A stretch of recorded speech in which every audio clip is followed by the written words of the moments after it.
तो नमस्ते, सत श्री अकाल, आदाब दोस्तों। एक बार फिर से आपका तहे दिल से स्वागत है मेरे चैनल रोविंग पाल्स गुप्तेश हेवन में।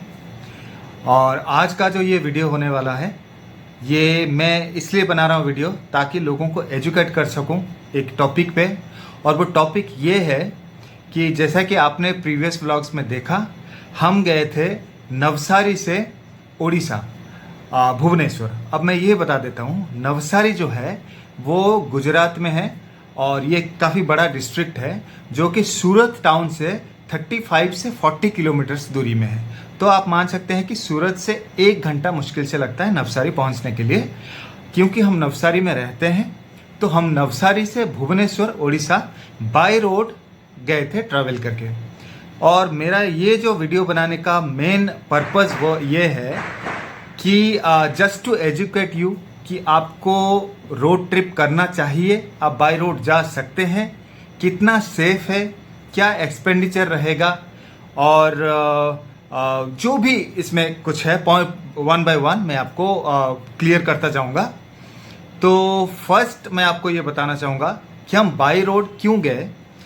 बाय रोड फ्रेंड्स हम इसलिए गए क्योंकि जो मेरे व्लॉग्स फॉलो करते आ रहे हैं उनको ये बिल्कुल पता होगा कि हमें रोड ट्रिप्स बहुत ज़्यादा पसंद है। मेरे फैमिली को बहुत ज़्यादा पसंद है, हेवन को भी बहुत ज़्यादा पसंद है, क्योंकि वो बचपन से रोड ट्रिप्स करता रहा है और वो बहुत जगह घूम चुका है। और सबसे जो बड़ा और स्ट्रॉन्ग रीज़न ये है रोड ट्रिप अक्सर करने का, जैसे कि आपको पता होगा, बाय ट्रेन या फ्लाइट जाने में आपके पेट के साथ थोड़ा सा प्रॉब्लम होता है। आपको बहुत पहले से बुक करना पड़ता है, समटाइम्स लास्ट मोमेंट में बुकिंग कैंसिल हो जाते हैं। तो ये सब जो प्रॉब्लम्स होता है, हमें लगता तो है कि हाँ चलो मैनेज हो जाएगा, बट अगर कोई ज़रूरी काम हो या कुछ अर्जेंटली आप जा रहे हैं तो इन दैट केस ये सब प्रॉब्लम्स बहुत बड़ा हो जाता है। तो हम स्पेशली हेवन के साथ ये रिस्क नहीं लेते, और ये है सबसे बड़ा रीज़न कि हम रोड ट्रिप प्रेफर करते हैं। अब आते हैं दोस्तों मेन टॉपिक पे कि हम कैसे गए, हमें कितना टाइम लगा, और रोड ट्रिप एक्चुअल में करना चाहिए या नहीं। देखिए, ये मोटा मोटी अगर मैं बोलना चाहूँ, हर प्रकार के लोग होते हैं। तो जिनको रोड ट्रिप्स बेशक पसंद है वो तो बिल्कुल रोड ट्रिप ही करेंगे, उनके लिए दूरी कोई मायने नहीं रखती। और जो कंफर्टेबल ज़्यादा रहते हैं, शॉर्ट टाइम में पहुंचना चाहते हैं, वो बेशक फ्लाइट, ट्रेन वो सब लेते हैं। इनफैक्ट ट्रेन भी बहुत ज़्यादा शॉर्ट नहीं है फ्रेंड्स। मैंने देखा था ट्रेन कम से कम 30 to 35 आवर्स लगता है फ्रॉम हियर टू उड़ीसा। और फ्लाइट भी एक भी डायरेक्ट फ्लाइट नहीं थी। तो फ्लाइट की टाइमिंग भी आप मान सकते हैं कि 10 से 12 घंटा लग जाएगा, जबकि वो कनेक्टिंग होता है। अब तक तो यही ऑप्शन था, अगर इन फ्यूचर वो डायरेक्ट फ्लाइट हो जाए तो मैं इसके बारे में कुछ कहना नहीं चाहता। और एक बात, रोड ट्रिप अगर होता है तो मैं मोटा मोटी अगर कहूँ तो आप 2 से 3 दिन मान के चलिए, बहुत ज़्यादा रैश ड्राइविंग ना करते हुए और बहुत ज़्यादा एक स्पीड ड्राइव करके कि बहुत कम टाइम में हम बहुत दूरी मैनेज कर लेंगे, कवर कर लेंगे, ये अगर इसी मेंटलिटी के साथ नहीं जाया जाए तो आप मैक्स टू मैक्स 3 डेज़ में आराम से पहुंच सकते हैं। आराम से रेस्ट कर करके, अगर जिनको नाइट ड्राइव पसंद है वो बेशक नाइट ड्राइव भी कर सकते हैं, क्योंकि मैक्सिमम आता है हाईवेज, जो कि फ्रेंड्स मैं प्रेफर पर्सनली नहीं करता, क्योंकि फैमिली के साथ नाइट ड्राइव करना थोड़ा सा मुश्किल रहता है। हाँ, थोड़ा बहुत आप 11-12 बजे तक चलाएं, फिर अर्ली मॉर्निंग 3 या 4 बजे स्टार्ट कर सकते हैं, बट होल नाइट ड्राइव करना is quite difficult then day drive. और आई ऑलवेज प्रेफर कि मैं डे ड्राइव ही करूं, तो मेरा यही रहता है। हाँ, मोस्ट ऑफ द टाइम हम जब भी ट्रैवल स्टार्ट करते हैं, मेरा एक हमेशा प्लान रहता है कि हम बहुत ज़्यादा अर्ली निकले 3 से 4 बजे, सो दैट जो ट्रैफिक टाइम आता है 10-11 बजे तक, ऑफिस टाइम वगैरह, तब तक हम एक अच्छा खासा दूरी कवर कर सके। और जितना हो सके मैं ड्राइव करता हूँ। और एक बात फ्रेंड्स, मैं अपने आप को कभी प्रेशराइज नहीं करता, फोर्स नहीं करता कि मुझे आज इतना टारगेट करना ही है, 700, 800, 900 किलोमीटर। मैं बिल्कुल ऐसा नहीं करता, क्योंकि इसका जो बड़ा रीज़न फ्रेंड्स ये है कि मैं सिर्फ मेरे बारे में अगर सोचूं, ऐसा नहीं हो सकता। हेवन है, बहुत छोटा है, और मेरी वाइफ है, तो फैमिली के हिसाब से ये देखना पड़ता है कि हम तीनों कितने दूर कंफर्टेबली ट्रैवल करते हैं। अगर हमें 2 दिन की जगह हम 2.5 दिन में पहुंच जाते हैं तो उसमें कोई ज़्यादा खास मैटर नहीं करता है। तो इसलिए मैं ड्राइव करता हूँ बड़े आराम से, और हम रुकते रुकाते खाते पीते बड़े एंजॉय करते हुए जाते हैं। और हेवन भी बहुत एंजॉय करता है, उसको मज़ा भी आता है, तो हम बहुत आराम से गए। तो ये जो पर्टिकुलर ट्रिप रहा, जो अभी तक देखे हैं उनको तो पता चल गया होगा कि हम कैसे गए, कहाँ रुके और वापसी हमने कैसे आए, जो भी डिटेल कहाँ रुकते हुए आए, एवरीथिंग। पर बाय चांस जो लोग अब तक के इस सीरीज़ का, पर्टिकुलरली भुवनेश्वर सीरीज़ का, जिन्होंने वीडियोस नहीं देखा, तो मैं इस पर्टिकुलर ब्लॉग में आपको मैक्सिमम नॉलेज दे दूंगा ताकि आपको थोड़ा सा रोड ट्रिप में आसानी रहे। और ये पर्टिकुलर वीडियो बनाने का मेरा जो इंटेंशन फ्रेंड्स इसलिए है, जब हम गए, हम भी अदर्स की तरह मैंने बहुत ज़्यादा रिसर्च किया कि गुजरात से उड़ीसा बाय रोड क्या मतलब कैसा है। मुझे मैक्सिमम रोड ट्रिप्स दिखे फ्रेंड्स नागपुर तक या रायपुर तक, उससे आगे का नहीं दिखा। जबकि मुझे टोटल यहाँ से उड़ीसा जो अराउंड 3400 किलोमीटर्स के आसपास, वो मुझे डिटेल में नहीं दिखा। तो ये कंसर्निंग लगा। एंड एज एन यूट्यूबर मेरा ये फ़र्ज बनता है कि मैं आपको इन डिटेल एक बता दूं कि आप पूरा travel from Gujarat to Orissa और उड़ीसा टू गुजरात कैसे कर सकते हैं। तो बस इसी टॉपिक के ऊपर मैं डिटेल बता रहा हूँ। और आप कहाँ कहाँ स्टॉपेज ले सकते हैं, और जहाँ हमने लिया ज़रूरी नहीं कि आप भी वहाँ लें, पर आपको अवेलेबिलिटी क्या क्या कैसे कैसे रहते हैं, मैं बस थोड़ा सा डिटेल में वो बता दूंगा। और लास्ट में मैं सारे एक्सपेंडिचर भी दे दूंगा। हमारे पेट्रोल एक्सपेंस हो गया, हमने जो होटल्स में रहे उसका एक्सपेंडिचर हो गया, कितना हमने खर्च किया, फूडिंग और टोल टैक्स। यहाँ पे टोल टैक्स का एक मेजर रोल है, क्योंकि काफ़ी दूर है, ऑब्वियसली सबको पता है, बहुत दूरी में टोल टैक्स भी ज़्यादा लगता है। लेकिन पर्टिकुलरली एक रोड है जहाँ हमें एक मैक्सिमम अमाउंट, अच्छा खासा अमाउंट का टोल देना पड़ा, वो भी मैं इसमें कवर करूँगा। तो आप बने रहे लास्ट तक और अच्छे से देखिए कि कैसा ये फुल जर्नी रहा। और एक मेन मैटर ये है कि मैं जितना मुझे पता है, सूरत गुजरात में उड़ीसा से बहुत लोग रहते हैं। इनफैक्ट गुजरात के कुछ लोग भी उड़ीसा में रहते हैं, नो डाउट। बट जो लोग यहाँ से ट्रेन या फ्लाइट में ट्रैवल ना करके उनको अच्छा लगता है रोड ट्रिप, उनको तो कुछ ज़्यादा ही हेल्प हो जाएगा। तो चलिए फ्रेंड्स, बने रहें, और ज़्यादा मैं टाइम वेस्ट नहीं करूँगा, तो मैं डिटेल पे आ जाता हूँ और कैसे हमने ट्रैवल किया, 1 बाय 1 स्टेप बाय स्टेप आपको बताता हूँ। तो फ्रेंड्स चलते हैं, हमने जर्नी स्टार्ट कैसे किया फ्रॉम डे 1 मैं आपको बताता हूँ। हम सुबह अराउंड, हमारा प्लानिंग था हम 4 बजे निकलेंगे, लेकिन बहुत लोगों को ये पता होगा जो जर्नी करते हैं कि 1-2 घंटा लेट होना बहुत कॉमन चीज़ है। हमारा भी लेट हुआ, हम सुबह 5 बजे निकले, 1 घंटा लेट हुआ। फिर हम यहाँ से गए, एक जगह है, हिल स्टेशन है, आप बहुत लोगों को पता होगा, सापुतारा होके हमें नासिक निकलना था। और उस दिन बहुत हेवी बारिश हो रही थी, सुबह से ही एक्सट्रीम बारिश जो कह सकते हैं। तो हम बारिश में ही निकले, हम सापुतारा गए। Saputara is a beautiful place. मेरा सापुतारा का भी व्लॉग है, अगर आप देखना चाहते हैं, स्पेशली सापुतारा का, वो मैं डिस्क्रिप्शन में डाल दूंगा। फिर हम सापुतारा में रुके, हमने ब्रेकफास्ट किया वहाँ पे एक फूड कॉर्नर है, बहुत ही मज़ा आता है खाने में, बहुत ही टेस्टी खाना मिलता है, वो मेरे ब्लॉग में है, आप देख सकते हैं। हम सापुतारा में रुके, ब्रेकफास्ट किए, फिर हम निकले टुवर्ड्स नासिक होके हमको जाना था। लेकिन अनफॉर्चुनेटली एक प्रॉब्लम ये हुआ, जस्ट आफ्टर सापुतारा हम 7-8 किलोमीटर जाने के बाद हमको एक बहुत लंबी ट्रैफिक मिली, जो कि काफ़ी अनयूजुअल था। ऐसे ट्रैफिक्स बड़े बड़े हाईवेज पे दिखते हैं, लेकिन अनफॉर्चुनेटली जब हमने वो ट्रैफिक देखा तो हमने पूछताछ किया, तो हमको पता चला कि वहाँ के जो लोकल ट्राइबल लोग हैं, उन्होंने एक स्ट्राइक कर रखा था किसी वजह से। तो वो स्ट्राइक जिस दिन हम गए थे उससे 3 या 4 दिन पहले से चलता आ रहा था, और उन्होंने रोड ब्लॉक कर रखा था। तो और कोई उपाय नहीं था, वो अनसर्टेन था कि कब तक वो स्ट्राइक रहेगा, उसका कोई टाइमिंग नहीं था। तो वहाँ से हमको फिर से वापस आना पड़ा, काफ़ी दूर आके वहीं सापुतारा टाउन से और एक रूट हमको लेना पड़ा, जिस वजह से फर्स्ट डे को फ्रेंड्स हमारा कम से कम 200 से 220 किलोमीटर एक्स्ट्रा जाना पड़ा, जो कि हमारा जो प्लानिंग था वो थोड़ा सा गड़बड़ हो गया डे 1 पे। ऐसे में बहुत लोगों का मोरल थोड़ा डाउन होता है, थोड़ा गुस्सा आता है कि ये क्या हो गया, 200-250 किलोमीटर चलाना भी कम नहीं होता फ्रेंड्स। बट हाँ, लॉन्ग ट्रिप में पेशेंस तो रखना ही पड़ता है। फिर हम चले और फर्स्ट डे का एक्सपीरियंस ये बताऊंगा कि रास्ते का जो कंडीशन था वो अच्छा भी था और बुरा भी था, क्योंकि बहुत जगह पे डाइवर्सन्स थे, क्योंकि बारिश एक्सट्रीम हो रही थी तो कीचड़ से भरे हुए थे जहाँ जहाँ डाइवर्सन थे, तो हमें मुश्किल वाले हालात भी फेस करना पड़ा।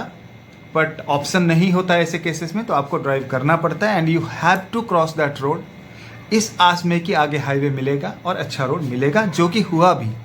तो चलिए अभी मैं बताता हूँ। बेसिकली गुजरात से जब आप उड़ीसा जाते हैं तो एक नॉर्मल जो स्टॉपेज रहता है वो रहता है 2 स्टॉपेजेस, 2 नाइट्स। पहला है नागपुर।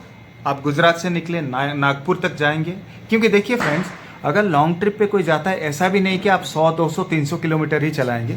ऑब्वियसली आपको 500 के आसपास चलाना तो पड़ ही जाता है। और तो उस हिसाब से अगर हम डिवाइड करें तो फर्स्ट स्टॉपेज होना चाहिए नागपुर और सेकंड स्टॉपेज होना चाहिए रायपुर, देन आप उड़ीसा पहुंच जाएंगे। पर हमारे साथ थोड़ा प्रॉब्लम ये जो हुआ मैंने अभी बताया, उस वजह से हम जो रूट चेंज करके गए और काफ़ी हमारा टाइम वेस्ट हुआ, इवनिंग हो गया। तो बीच में एक जगह आया 40 गांव। और एक बात बता दूं आपको फ्रेंड्स, हमने कोई भी किसी भी होटल में प्री बुक नहीं किया था। जहां हमको अच्छा स्टे मिला, तो फ्रेंड्स थोड़ा बीच में इंटरप्ट हुआ, तो मैं ये बोल रहा हूं कि हमारा जो 200 किलोमीटर एक्स्ट्रा वेस्ट हुआ, उस वजह से इवनिंग भी हो गई, तो हमें रुकना पड़ा। होटल्स हम प्री बुक नहीं किए थे और हमने ऑब्वियसली अच्छा खासा देख के ही होटल रहे हैं। तो 40 गांव एक जगह है, हमें एक होटल मिल गया, एक रिजॉर्ट था actually, that was not a hotel. उसका भी है फुटेज मेरे व्लॉग में, आप देख सकते हैं। बहुत ही प्यारा था और बस 1-2 रूम ही था जिसमें गेस्ट रह रहे थे, बाकी पूरा ऑलमोस्ट होटल वाज एम्प्टी। बहुत ही अच्छा एम्बियंस था, ग्रीनरी के बीच में, टाउन से बाहर, तो हाईवे पे ही था। हम एकदम से बोर्ड देखे, रुके और पूछताछ किया, बहुत अच्छा लग गया, हम वहाँ रुक गए। 40 गांव। तो उस दिन जो हमारा प्लानिंग था कि हम गुजरात से निकल के नासिक होते हुए नागपुर जाके स्टे करेंगे, तो वो काम हो नहीं पाया। Then we started our journey early morning from 40 गांव। 40 गांव से हम चले, रास्ते में रुकते रुकाते, ब्रेकफास्ट करते हुए, रुकते हुए, पेट्रोल फिल करते हुए, ऐसे छोटे छोटे स्टॉपेज लेते हुए, बॉडी को थोड़ा सा एक्सरसाइज करते हुए हम चले। ऐसे चले और नागपुर हमने क्रॉस किया। नागपुर के बाद काफ़ी दूर जाने के बाद हमने लंच किया, फिर then we went to Raipur सीधा। तो रायपुर पे हमने जाके, रायपुर पे इवनिंग हो गई थी और हालांकि 10-12 घंटे चलाने के बाद कोई भी टायर्ड हो जाता है, इनफैक्ट मैं भी हो जाता हूँ। पर उस दिन अनफॉर्चुनेटली कह सकते हैं, अनफॉर्चुनेटली नहीं, फॉर्चुनेटली मुझे बिल्कुल भी टायरिंग नहीं लग रहा था। मैंने वाइफ से पूछा, आर यू रेडी अगर मैं नाइट ड्राइव करूँ तो? और उन्होंने कहा नहीं नहीं, मुझे भी फ्रेश फील हो रहा है, ड्राइव तो आपको करना है, हम सो ही रहे हैं पीछे। मैं आपको गाड़ी का भी दिखा दूंगा फ्रेंड्स। मैंने गाड़ी के पीछे का जो सीट है वो बड़ा ही कंफर्टेबल ऐसे किया हुआ है, ताकि हेवन और मेरी वाइफ अच्छे से रेस्ट कर सके। अब इनफैक्ट वहाँ आराम से सोया जा सकता है, जो कि मैंने भी इस ट्रिप पे किया for the first time.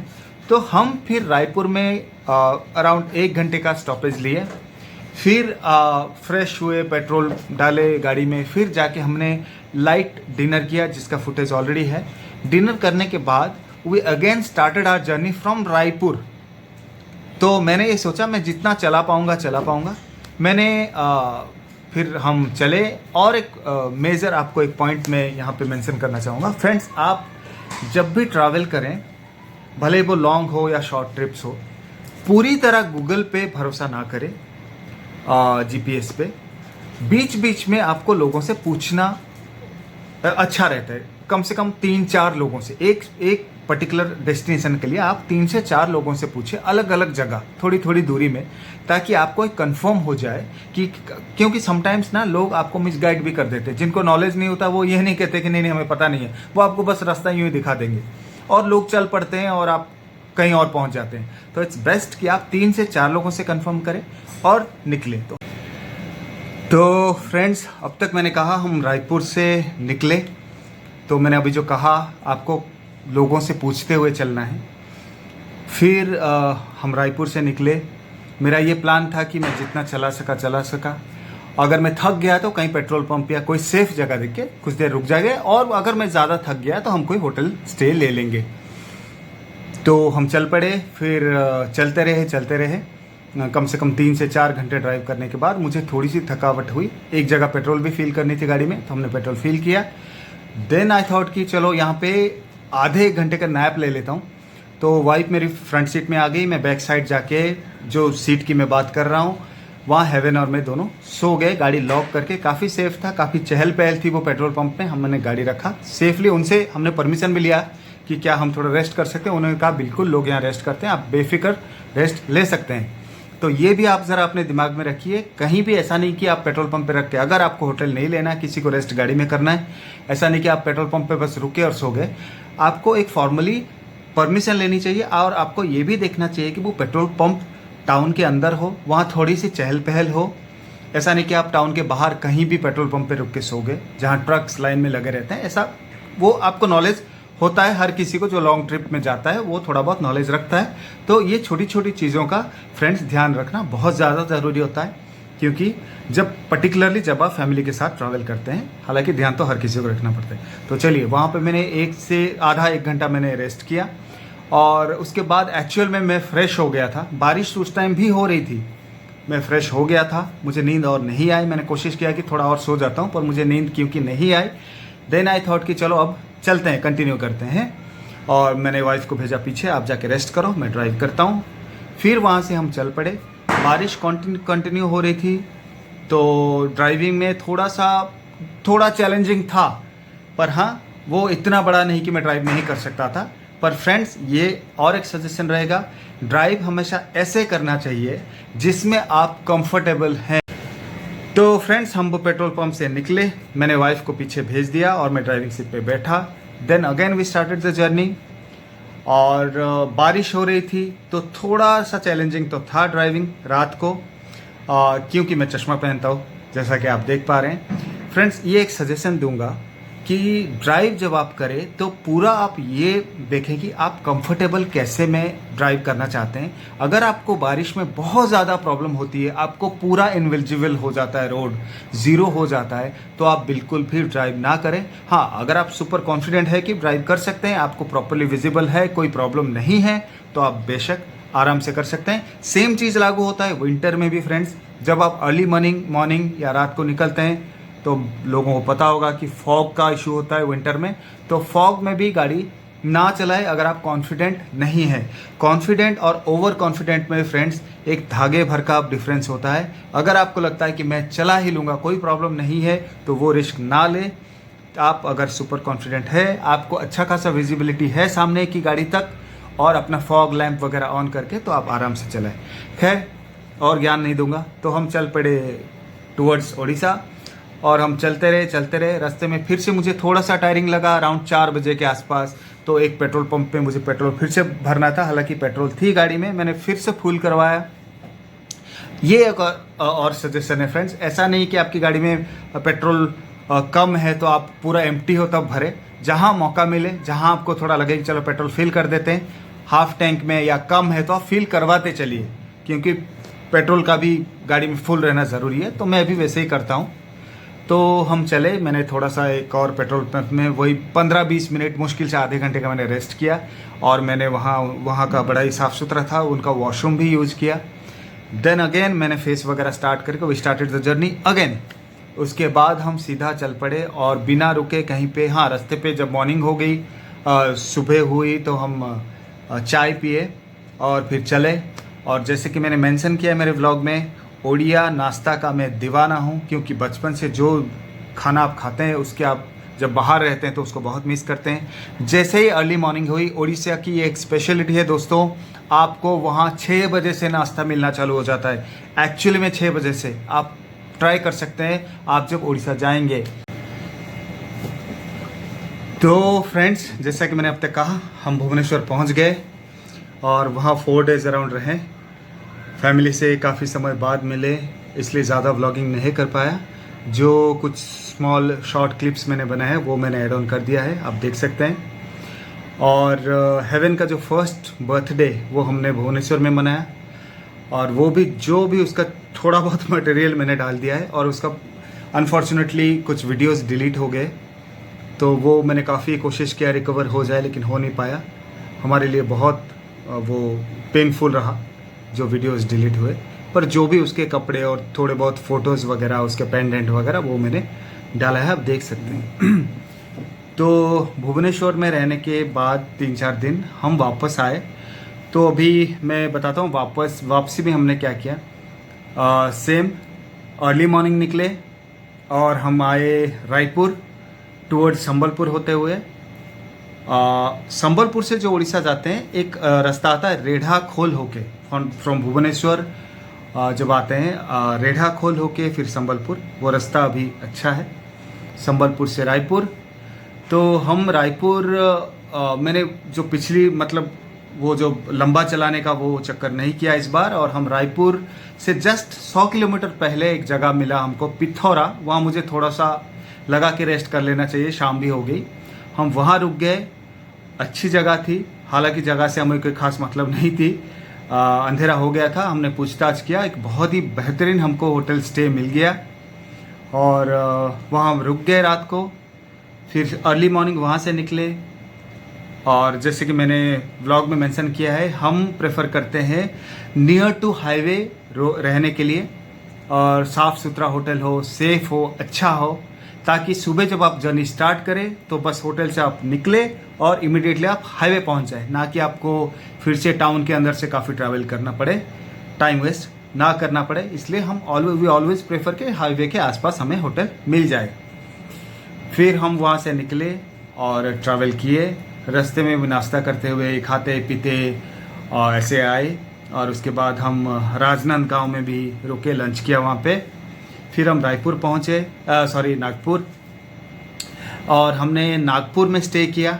Nagpur मतलब नागपुर से नागपुर हम टाउन के अंदर ना जाके हम नागपुर बाईपास में आ रहे थे, और बाईपास में हमको एक अच्छा होटल मिल गया। हम एक्चुअली इवनिंग हुआ तो हम ढूंढ रहे थे। रास्ते में आजकल ये एक अच्छा हो गया है कि रास्ते में काफ़ी सारे बोर्ड्स दिख जाते हैं आपको होटल्स की, वो अपना एडवर्टाइज करते हैं, तो आप बस साइड पे गाड़ी लगाइए, उस होटल का नाम पढ़िए, ऑनलाइन चेक कीजिए उसके बारे में। अगर आपको रेटिंग्स वगैरह रिव्यू अच्छा मिले, आपको कॉन्फिडेंस आ जाए कि यह होटल अच्छा है, तो फिर प्रैक्टिकली अगर आपके गाड़ी में फैमिली है तो फैमिली को एक साथ ला के लेके ना जाए, आप अकेले या 2 लोग जाए, होटल देखें, एम्बियंस देखें और रूम वगैरह देखें, आप अपने हिसाब से देखें। अगर आपको अच्छा लग रहा है, सब कुछ सेफ लग रहा है, सब कुछ बेहतरीन लग रहा है, आपके बजट में है, तो आप बेशक वहाँ रुक सकते हैं। बट बिफोर दैट जैसे आपको बोर्ड मिले, इमीडिएटली फर्स्ट थिंग जो आपको करना है वो आपको गूगल रिव्यू देखना है। फिर वहाँ से हम जब नागपुर बाईपास में हम रुके, सुबह अर्ली मॉर्निंग उठे, वहाँ भी बड़ा ही प्यारा सा होटल हमको मिल गया था, एक फार्म के अंदर था। वो होटल तो था बट आप फार्म कह सकते हैं, बड़ा ही अच्छा था। उनके पास काफ़ी जानवर भी हैं, बतख वगैरह थे, गाय, ये सब, तो बड़ा अच्छा एक विलेज टाइप का माहौल हमको मिला। Staying was very nice. वहाँ से हम निकले, फिर हम सीधा आए। रास्ते में वैसे ही रुकते रुकाते, नाश्ता खाते पीते, लंच करते हुए हम आए। और पहले तो हमारा जो प्लानिंग था जिस रूट से, वो रूट को हमने चेंज किया, जैसे कि मैंने मेंशन किया है। उसके बाद हम आए नासिक से सीधा वलसाड़, वलसाड़ से सीधा नवसारी सूरत, तो वो रूट हमें अच्छा लगा और बढ़िया रोड। बीच बीच में ऑब्वियसली इतने लॉन्ग जर्नी में बीच बीच में रास्ता आपको ख़राब मिलता है, पर ओवरऑल आप देखें तो पूरे अगर आप ट्रैवल का देखें तो 85 से 90% रास्ता अच्छा मिलता है। तो फ्रेंड्स, आपको मैं रेट वगैरह देने से पहले थोड़ा सा एक छोटा सा एक सजेशन दूंगा। लोग ये कह सकते हैं, मेरे जो व्लॉगिंग देख रहे हैं, कि ये तो अभी अभी ये लोग व्लॉग इसने स्टार्ट किया है, इतना क्यों ज्ञान दे रहा है। पर फ्रेंड्स, एक्चुअली बात ये है कि मैंने व्लॉगिंग हालांकि अभी स्टार्ट किया, पर हम बहुत पुराने ट्रैवलर हैं और अनफॉर्चुनेटली हमने वीडियो बनाना बहुत लेट स्टार्ट किया, जबकि लोग कब से स्टार्ट कर चुके हैं। हम पिछले बहुत सालों से, अब 15 साल, मोर देन 15 ईयर से हम ट्रैवल करते हैं, तब बाइक होती थी, बाइक में हम ट्रैवल कर लेते थे, फिर गाड़ी आई, गाड़ी से किए, फिर मैंने काफ़ी सारे गाड़ियाँ चेंज किया, हम ट्रैवल किए और रोड ट्रिप्स हमें बहुत पसंद है। और मेरे एक्सपीरियंस के मुताबिक मैं आपसे बस छोटे छोटे सजेशंस देता रहता हूँ। आप फुल्ली ट्रस्ट गूगल पे मत कीजिए, रास्ते पूछ के जाइए। और गूगल जब आपको शॉर्ट रोड आपको दिखाए कि ये रोड शॉर्ट है, तो आपको ये कोशिश करना है कि आपको रुक के किसी लोकल या लोगों से ये पूछना है कि शॉर्ट रोड कुछ ज़्यादा ही शॉर्ट ना हो जाए। मेरा कहने का मतलब ये है कि शॉर्ट रोड एक बार अच्छा नहीं मिलता है, रोड कंडीशन बहुत ख़राब होता है, जंगलों के बीच में से जाता है। एक बार तो ऐसा भी हुआ है हमारे साथ, वो खेतों के बीच में से जा चुका है रास्ते। तो you have to be very very careful at this time. आपको बेशक 5-10 किलोमीटर एक्स्ट्रा पड़ता है, पर अगर आपको लगे कि नहीं शॉर्ट रोड ज़्यादा अच्छा नहीं है, आपको कॉन्फिडेंस नहीं आ रहा है, तो इन दैट केस आपको लॉन्ग रूट लेना चाहिए। क्योंकि लॉन्ग जर्नी में, और स्पेशली फैमिली के, मैं बार बार फैमिली के नाम इसलिए ले रहा हूँ क्योंकि अगर गाड़ी में 4-5 ऐसे मेल जा रहे हैं तो वहाँ पे प्रॉब्लम्स थोड़े कम लग सकते हैं। But when you are travelling with family you have to be very very cautious friends. तो फैमिली के साथ ट्रैवल करते हुए आपको ये छोटी छोटी बातों का बहुत ज़्यादा ध्यान रखना पड़ेगा। लॉन्ग रूट बेशक आप लें, रेदर आपको शॉर्ट और गलत रोड लेना। तो ऑलवेज क्वेश्चन लोकल पीपल कि ये ऐसे ऐसे कैसा है रास्ता। मोर देन 3 to 4 पीपल को आपको पूछना है, लोगों को। Then you start your journey. Drive safe, आराम से चलाएं, बिल्कुल भी तेज़ ना भगाएं, बढ़िया से चलाएं। तो मैं आपको डिटेल में ये अभी बता देता हूँ कि रेट्स हमको क्या लगा। मैंने लिख के रखा है हमारा खर्चा कितना हुआ ओवरऑल। तो पूरा कट टू कट तो नहीं है, बट हाँ अप्रोक्स 99% सिमिलर रेट में आपको बता देता हूँ। हमारा जो होटल एक्सपेंस रहा, एक्चुअली हमने प्लान किया था कि जाते हुए 2 बार रुकेंगे रात को, आते हुए भी 2 बार रुकेंगे।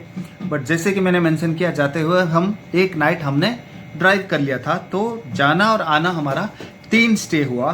तो 3 स्टे का बहुत ज़्यादा हमने अच्छा पॉश होटल नहीं लिया, लेकिन बहुत अच्छे होटल हमको मिल गए बाय लक, और सारे 2000 के अराउंड ही हमें मिले। तो किसी का 1800, किसी का 2200, इस हिसाब से आप अगर देखें तो ओवरऑल हमारा होटल स्टे जो रहा वो 6000 का रहा। और हमारा फूड अगर आप देख लें अराउंड 3800 समथिंग, तो उसको आप 4000 मान सकते हैं, क्योंकि हम खाने में भी ज़्यादा कॉम्प्रोमाइज़ नहीं करते। बहुत ट्रैवलर्स मैंने देखा है वो फ्रूट्स में या ऐसे करते हैं, वो अपना अपना चॉइस हो सकता है, पर फ्रेंड्स में हम खाने पीने में कॉम्प्रोमाइज़ नहीं करते हैं। जहाँ भूख लगी हम इमिडिएटली रुक के खाते हैं, और खाने पीने के मामले में हम अच्छा खाने की कोशिश करते हैं। तो इस हिसाब से हमारा 4000 का खाने का हुआ कॉस्ट। और टोल का मेजरली हमारा लगा 2950 रुपीज़ एग्जैक्ट। अभी 2950 रुपीज़ में जो बड़ा हमको टोल लगा वो 2 बार लगा। एक बार टोल में हमको 900 लगा, एक टोल का। आते हुए भी वही सेम टोल पे हमको 900 लगा। क्यों लगा मैं आपको बता देता हूँ। हमने एक रास्ता क्रॉस किया कॉल्ड समृद्धि मार्ग, बहुत ही अच्छा है, एक्सप्रेस वे है, शानदार रास्ता है। वो आपका 4 से 5 घंटा आप वहाँ बेफिक्र होकर ड्राइव कर सकते हैं। आपको हर 50 से 60 किलोमीटर में पेट्रोल पंप्स और खाने पीने के सारी सुविधा है, जो कि मैं प्रीवियस ब्लॉग में मेंशन कर चुका हूँ।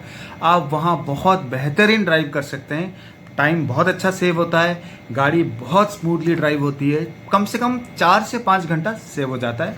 लेकिन वो रूट जो है अभी नया बना है, उसका जो टैक्स है वो थोड़ा सा ज़्यादा है। बट जिस तरीके से आप ड्राइव करते हैं और जो स्मूथनेस आप मेंटेन करते हैं वो आपको ज़्यादा नहीं लगता। तो जाने और आने में स्पेशली उस पर्टिकुलर हाईवे पे हमको 900 एंड 900 तो 1800 का लगा टोल, और बाकी जो छोटे मोटे मिला के total toll tax was 2950 rupees. उसके बाद हमारा जो बड़ा खर्चा कह सकते हैं, हालांकि मैं उसे बड़ा नहीं मानता, क्योंकि अगर मैं कंपेयर करूं फ्लाइट में, तो हालांकि फ़्लाइट में हमको सीट्स नहीं मिली और हम चाहते भी नहीं थे। तो अगर हम देखें तो एक साइड का एक बंदे का फ़्लाइट टिकट बनता था 8000 रुपीज़। तो इन दिस केस हम तीनों का बनता है जाना और आना अराउंड, जाने में 24,000 और आने में 24,000। तो आप देखिए 48,000 हो गया। तो उससे काफ़ी कम हमको लगा बाई रोड। मैं बता देता हूँ, मेरे पास पेट्रोल गाड़ी है, होंडा अमेज है, और मेरी गाड़ी का जो माइलेज है अप्रॉक्स 13 किलोमीटर्स पर लीटर देता है। तो उस हिसाब से मुझे लगा 25,000 का। तो आप ज़रा सोच सकते हैं, फ्लाइट और इसमें ऑलमोस्ट हाफ में हम जाके आ गए फ्रेंड्स। तो हाँ, थोड़ा सा इनकन्वीनियंट ज़रा लगता है कि आप 3-3 दिन ड्राइव करते हैं, रेदर आप एक दिन ट्रैवल करें बाय फ्लाइट, पर मज़ा बहुत आता है। रोड ट्रिप पे आप कहीं भी रुक सकते हैं, एक्सप्लोर कर सकते हैं, डिफरेंट लोगों से मिल सकते हैं, डिफरेंट खाना खा सकते हैं। आप अपनी मर्जी के मालिक होते हैं फ्रेंड्स, जहाँ आपको रोकना है जहाँ आप रुक सकते हैं। तो ये मेरा ओवरऑल जो एक्सपेंडिचर रहा, और जहाँ जब हमने भुवनेश्वर में स्टे किया उसका एक्सपेंडिचर मैंने इसमें एड ऑन नहीं किया, क्योंकि वो हम रुके, बहुत ज़्यादा एक्सपेंडिचर भी नहीं हुआ क्योंकि हम घर से बहुत कम निकले।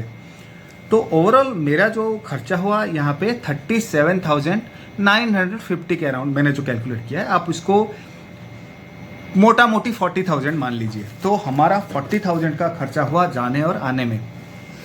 तो अभी ये तो हो गया मेरा ट्रैवल एक्सपीरियंस। रास्ते के बारे में मैंने आपको ओवरऑल बता दिया, एक्सपेंसेस बता दिया, सब कुछ बता दिया। अभी मैं थोड़ा सा आपको ये बता दूं, स्पेशली गुजरात से लोग काम के सिलसिले में है उड़ीसा नहीं जाते, ना ही उड़ीसा के लोग काम के सिलसिले में आते हैं। बहुत लोग दोस्तों यहाँ से या बहुत डिफरेंट जगह से घूमने भी जाते हैं उड़ीसा, क्योंकि चारों धाम में से एक धाम उड़ीसा में है दोस्तों, जो कि मेरे होम टाउन से ओनली 60 किलोमीटर्स की दूरी में है। भुवनेश्वर से 60 किलोमीटर्स में है पूरी जगन्नाथ धाम। तो अगर कोई भी प्लान करते हैं तो आप उड़ीसा में कैसे टाइम स्पेंड कर सकते हैं, मैं आपको एक छोटा सा शॉर्ट में बता देता हूँ। आप जब जाएंगे उड़ीसा तो आप 2 डेज स्पेंड कर सकते हैं, 2 to 3 डेज भुवनेश्वर में, जो कि कैपिटल है उड़ीसा का। भुवनेश्वर का और एक नाम है सिटी ऑफ टेम्पल, क्योंकि वहाँ आपको हर गली नुक्कड़ में छोटे छोटे और शानदार, बहुत अच्छे नक्काशी, बहुत पुराने बेहतरीन टेम्पल्स मिल जाएंगे। और वहाँ का फेमस टेम्पल जो है वो शिव जी का है, Lingaraj temple. That is the most important temple है, सबसे बड़ा टेम्पल है। और वहाँ पे बहुत सारे चीज़ें हैं, उनमें से एक है जू, नंदन कानन, जो भी अपने आप में बहुत फेमस जू है। वहाँ पे आपको हर प्रकार के एनिमल मिल जाएंगे। तो वहाँ आप 2 to 3 डेज एक्सप्लोर कर सकते हैं। और भुवनेश्वर में और एक अच्छी बात यह है कि आप उड़ीसा के डिफरेंट खाना ट्राई कर सकते हैं। इनफैक्ट वहाँ पे थाली का भी ट्रेंड बहुत ज़्यादा है। अगर आप थोड़ा सा रिसर्च करके जाएंगे तो एक से एक बेहतरीन थाली भी आप खा सकते हैं। और अभी हमने देखा था एक होटल, वहाँ पे एक पटिया करके जगह है, वहाँ पे एक होटल है, उसने एक थाली अभी पब्लिश किया है। उस थाली का दाम है 6,000 रुपीज़। उसने वहाँ पे कुछ प्राइस वगैरह भी रखा है, रॉयल एनफील्ड की बाइक वगैरह। अगर कोई बंदा 2 घंटे में वो थाली फिनिश कर ले तो उसको ऑन द स्पॉट एक गाड़ी भी दिया जाएगा। तो आप सोच सकते हैं कितना अच्छा। तो ऐसे बहुत सारी चीज़ें हैं भुवनेश्वर में, वो एक वीडियो में नहीं बन सकता दोस्तों। उड़ीसा के बारे में तो आप छोड़ दीजिए, स्पेशली भुवनेश्वर के बारे में भी मैं एक व्लॉग में कवर नहीं कर पाऊँगा। तो एनीवे, भुवनेश्वर में बहुत कुछ है घूमने के लिए। वहाँ से 20 किलोमीटर के दूर में और एक सिटी, नाम है उसका कटक। कटक इसलिए फेमस है, that is the oldest city of Odisha, जो कि एक टाइम पे वहाँ का कैपिटल होता था। और वो कटक सिटी जो है वो मोर देन 1000 ईयर्स ओल्ड है। हाँ जी दोस्तों, 1000 साल से भी पुराना वो सिटी है। और वहाँ सिल्वर वगैरह का काम बहुत ज़्यादा है, तो वो फेमस है। वो ऑप्शनल है, लोग जाते हैं, मैक्सिमम लोग वहाँ नहीं जाते हैं। हाँ, अब मेन चीज़ रहा पुरी। तो मैं आपको बता देता हूँ, when you spend 2 to 3 days Bhubaneswar में, उसके बाद आप ट्रैवल करेंगे पुरी। आप पुरी में जाके जगन्नाथ धाम में आप दर्शन कर सकते हैं। जगन्नाथ जी, बलभद्र जी और सुभद्रा जी, वो मंदिर है। उसके बाद आप स्टे कर सकते हैं। वहाँ बहुत प्यारा सी है, तो सी बीच पे आपको इतना प्यारा सी बीच है, बहुत हैपनिंग है। वहाँ आपको एक से एक होटल्स मिल जाएंगे, काफ़ी बजट फ्रेंडली है, पॉकेट फ्रेंडली है, होटल्स आपको मिल जाएंगे। तो आप एक दिन पूरा पुरी में स्टे कर सकते हैं। आपने मंदिर दर्शन किया और आपका इवनिंग टाइम आप बढ़िया बेहतरीन ढंग से बीच पे स्पेंड कर सकते हैं। और ये अप टू यू, अगर आप चाहे एक्स्ट्रा एक दिन रुक सकते हैं। उसके बाद आप जा सकते हैं सन टेम्पल कोणार्क। ये मोस्ट ऑफ द पीपल लोगों को पता है। आप वहाँ से एक दिन जा सकते हैं कोणार्क। वहाँ पे बहुत हैपनिंग सन टेम्पल है। वो अपने आप में एक अलग ही चीज़ है दोस्तों। मैं उसके बारे में क्या शब्दों में बयां करूँ, आप तो रिसर्च कर ही लेंगे। एक मरीन ड्राइव भी है पुरी से कोणार्क जाते हुए, उसको मरीन ड्राइव कहते हैं। चंद्रभागा एक सी बीच है, वो बीच पे ही आप गाड़ी चलाते हैं, बीच साइड में। तो वो जो एक्सपीरियंस है फ्रेंड्स, मैं क्या बताऊं, मतलब वो अलग ही चीज़ है। जब आप कोणार्क में जाते हैं, अगर आप कोणार्क में स्टे करते हैं या आपने पुरी में स्टे किया और आप अर्ली मॉर्निंग कोणार्क जाते हैं, तो वहाँ का जो सनराइज होता है, that is the most important thing of Konark. जब सनराइज होता है इमिडिएटली, उसको कहते हैं जब हिरन का बच्चा, डियर का बच्चा जब जंप करता है, वो एग्जैक्टली वैसे विजिबल लगता है। तो ये एक मान्यता है। आप जब जाएं तो कोशिश करके सनराइज देखें कोणार्क में, चंद्रभागा सी में। जब सनराइज होते हैं, इट जस्ट लुक लाइक एक हिरन का बच्चा ने जंप किया, वो बहुत बेहतरीन होता है। तो फिर कोणार्क के बाद आप फिर बैक टू पुरी हो सकते हैं, पुरी टू भुवनेश्वर, फिर आप जैसे आप ट्रैवल करना चाहते हैं कर सकते हैं। और अगर आप बहुत लंबा समय लेके जाते हैं उड़ीसा घूमने के लिए, जो लोग बहुत लोग जाते भी एक्सप्लोर करना है 15 दिन महीना, फिर तो जगह की कमी नहीं दोस्तों। मुझे कभी मौका मिला तो मैं एक व्लॉग स्पेशली बना दूंगा कि उड़ीसा में क्या क्या है, मतलब बहुत सारी चीज़ों का। मैं स्पेशली एक्चुअली 2 व्लॉग्स बनाऊंगा, एक तो भुवनेश्वर, पुरी, कटक, वो जो नियर बाय जगहों के बारे में, और एक डेडिकेटेड व्लॉग बनाऊंगा पूरे उड़ीसा के बारे में। अगर आप जाते हैं तो कौन सी जगह पे आप, क्या फेमस है, आप कहाँ कहाँ घूम सकते हैं, वो पूरा कवर करूँगा। तो जो लोग 15 दिन 1 महीना के लिए जाते हैं, वो बहुत जगह घूम सकते हैं। वहाँ छोटे छोटे हिल स्टेशंस भी है, बहुत सारे वाटरफॉल्स हैं, और जा सकते हैं। कोरापुट करके एक जगह है, बहुत ब्यूटीफुल प्लेस है। ऐसे बहुत जगह है फ्रेंड्स, मैं इस व्लॉग में सब कुछ कवर नहीं कर सकता। तो बस ये एक इन्फॉर्मेटिव वीडियो था। मुझे आप लोगों को एजुकेट करना था। अगर आप गुजरात से उड़ीसा ट्रैवल करते हैं तो क्या क्या आपको ध्यान में रखना है। तो बस फ्रेंड्स, मेरा मोटिव यहाँ पे हुआ ख़त्म। मुझे जितना बताना था मैंने आपको बता दिया, और मुझे लगता है कि मैंने मैक्सिमम नॉलेज तो आपको दे दिया। उसके बाद भी अगर कुछ क्वेश्चन आपको मुझे पूछना है तो मेरा इंस्टाग्राम का आईडी मैं दे दूंगा, आप मुझे इंस्टा पे डायरेक्टली मैसेज कर सकते हैं। मैं आपको वहाँ पे आंसर करने की बिल्कुल कोशिश करूँगा। भले ही थोड़ा सा डिले हो सकता है 1-2 दिन, but definitely I will answer you. आप बेझिझक मुझे क्वेश्चन पूछ सकते हैं, कोई भी डाउट हो। अगर आप प्लान करते हैं उड़ीसा के बारे में, आप मुझे पूछें, मैं पूरा डिटेल में आपको आंसर करने की बिल्कुल कोशिश करूँगा फ्रेंड्स। और एक बात है फ्रेंड्स, मैं ऑब्वियसली एक नया ब्लॉगर हूँ, और मुझे बिल्कुल आप समझ पा रहे होंगे, अगर आपको मेरे वीडियोस पसंद आ रहे हैं तो प्लीज़ हर वीडियो देखने के बाद एक लाइक तो बिल्कुल करें, फ्रेंड्स के साथ शेयर करें ताकि बाकी लोगों के पास पहुंचे। इस पर्टिकुलर वीडियो को तो आपको शेयर करना ही है फ्रेंड्स, ये मेरा रिक्वेस्ट है, क्योंकि ये बहुत इन्फॉर्मेटिव वीडियो है। जिनको भी ट्रैवल करना है ईजी हो जाएगा, क्योंकि हमें ये ऐसा वीडियो नहीं मिला था फुल ट्रैवल का, तो मैंने कोशिश किया कि मैं इसमें कवर करूँ। और एक बात फ्रेंड्स, बहुत लोग देखते हैं, मैं देखता हूँ, व्यू तो बहुत आते हैं लेकिन सब्सक्राइब बढ़ नहीं रहा है। तो काइंडली फ्रेंड्स, अगर आप देखते हैं, सब्सक्राइब करना बिल्कुल फ्री है, सबको पता है। तो सब्सक्राइब बटन पे एक बार आप टच कर दें, सब्सक्राइब कर दें, और बेल दबा के आप ऑल पे भी कर दें, ताकि मेरे जो भी वीडियोज़ आते हैं, मैंने हर हफ्ते में संडे को वीडियो, पूरी कोशिश रहती है 99% कि मैं संडे को अपलोड कर दूं। तो हर हफ्ते एक वीडियो में डालता हूं फ्रेंड्स। तो मेरे सारे वीडियो जैसे आपके पास पहुंचे तो आप सब्सक्राइब भी करें और ऑल का बटन दबाना बिल्कुल ना भूलें। और कोई भी क्वेश्चन है तो इंस्टा पे मुझे बिल्कुल पूछें। तब तक के लिए रहता हूँ। थैंक यू सो मच, बहुत बहुत धन्यवाद।